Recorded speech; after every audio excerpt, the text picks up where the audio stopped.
بیچ، چی میشه اگه با این آقای وایت بزنیم تو کار شیشه بعد مدرسه یه سریال 5 فصلی مشتی درست کنیم؟ خب گوش کنید، معلم شیمیتون یه سرطان زودتر از موعد گرفته، امروز جاش معلم پرورشی میاد. بیچ، دستم که تو ام دلم باران.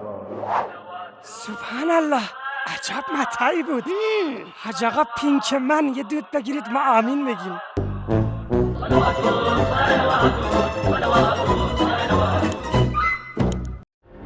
خب بریم با هم آنباکس کنیم ببینیم تو جعبه چیه. سر زنمه!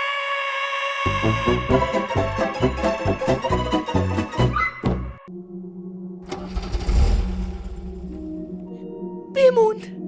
چرا دخترم؟ برنج خیز کردم.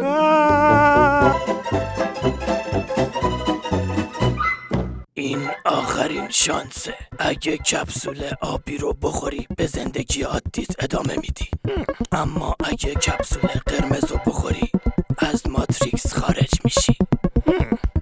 قرمز رو بده. مطمئنی راه برگشتی وجود نداره؟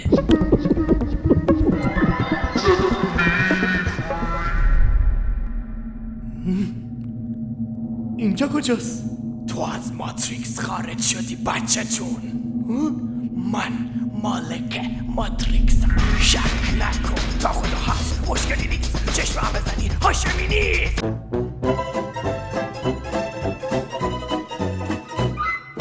این آخرین شانسه. اگه کپسول آبی رو بخوری باید حشمتشو رو ساب کنی، اما اگه کپسول قرمز رو بخوری همونه، فقط مزه توت فرنگی